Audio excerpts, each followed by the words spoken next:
سنريهم آياتنا في الآفاق وفي أنفسهم حتى يتبين لهم أنه الحق أولم يكف بربك أنه على كل شيء شهيد.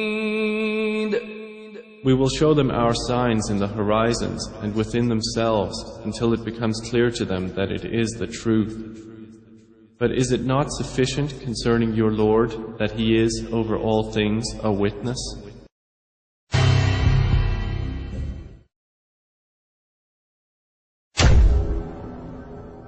Muhammad could not have known these facts about human development in the 7th century because most of them were not discovered until the 20th century. This is a leech, and this is the human embryo, about 23 days. I think you have to agree that the similarity between these structures is amazing. The key word in both is al-ghaib. At this stage is known to no one except Allah. The rapid growth and dramatic changes which occur after the bones have been clothed by muscles have been mentioned in the Holy Quran 1400 years ago. Surah 79, Ayah 32 states, also in the context of creation, and the mountains hath He firmly fixed. Similar mention of mountains is found in several other surahs. It is permissible to interpret this to imply that mountains are rooted and that modern geophysics has established deep crustal roots for the axial parts of mountain systems at converging plate boundaries. We need research into the history of early Middle Eastern oral traditions to know whether, in fact, such historical events have been reported. If there is no such record, it strengthens the belief that God transmitted through Muhammad bits of His knowledge that we have only discovered for ourselves in recent times. Thinking of many of these questions and thinking where Muhammad came from, he was after all a Bedouin. I think it is almost impossible that he could have known about things like the common origin of the universe, because scientists have only found out within the last few years, with very complicated and advanced technological methods, that this is the case. Somebody who did not know something about nuclear physics 1400 years ago could not, I think, be in a position to find out from his own mind, for instance, that the earth and the heavens had the same origin, or many other of the questions that we have discussed here.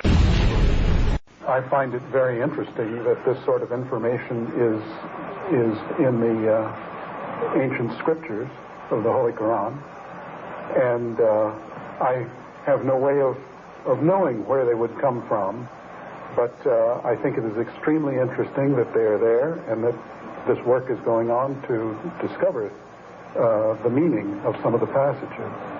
Well, I would think it must be the divine being. In a relatively few ayah is contained a rather comprehensive description of human development from the time of commingling of the gametes through organogenesis. No such distinct and complete record of human development, such as classification, terminology, and description, existed previously. In most, if not all instances, this description antedates by many centuries the recording of the various stages of human embryonic and fetal development recorded in the traditional scientific literature. Muhammad was a very ordinary man. He couldn't have read, didn't know to write. In fact, he was illiterate. And we're talking about 1,200 years ago. You have someone, a literate person, making profound pronouncements and statements that are amazingly accurate of a scientific nature. And I personally can't see how this could be a mere chance. There are too many accuracies. And like Dr. Moore, I have no difficulty in my mind reconciling that this is a divine inspiration or revelation which led him to these statements. Summary. The Quran describes not only the development of external form, but emphasizes also the internal stages, the stages inside the embryo of its creation and development, emphasizing major events recognized by contemporary science. Thank you for your attention. As a scientist, I can only deal with things which I can specifically see. I can understand embryology and developmental biology. I can understand the words that are translated to me from the Quran. As I gave the example before, if I were to transpose myself into that era, knowing what I do today and describing things, I could not describe the things which were described. I see no reason, I see no evidence for the fact to refute the concept that this individual, Muhammad, had to be developing this information from someplace. So I see nothing here in conflict with the concept that divine intervention was involved in what he was able. Actually, I'm very much impressed by finding true astronomical facts in Quran. And for us, we modern astronomers have been studying very small fields of the universe.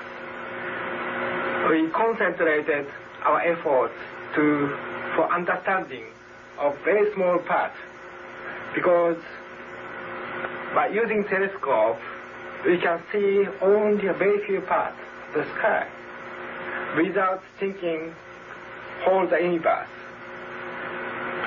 So by reading Quran and by answering to your questions, I think I can find my future way for investigation of the universe. And then when I was maybe about 1/3 in Quran, I remember telling my wife, you know, this Muhammad, he must have been a very smart, very intelligent man, because this book is very clear, very logical, very easy to follow, and there are no contradictions. But then as I read later, I suddenly saw a scientific fact which I knew was only discovered in the 20th century. So immediately I saw that Muhammad is not the author of the Quran. That Muhammad is a messenger sent by God to give the Quran to mankind. I saw, mashallah, Muhammad Rasulullah.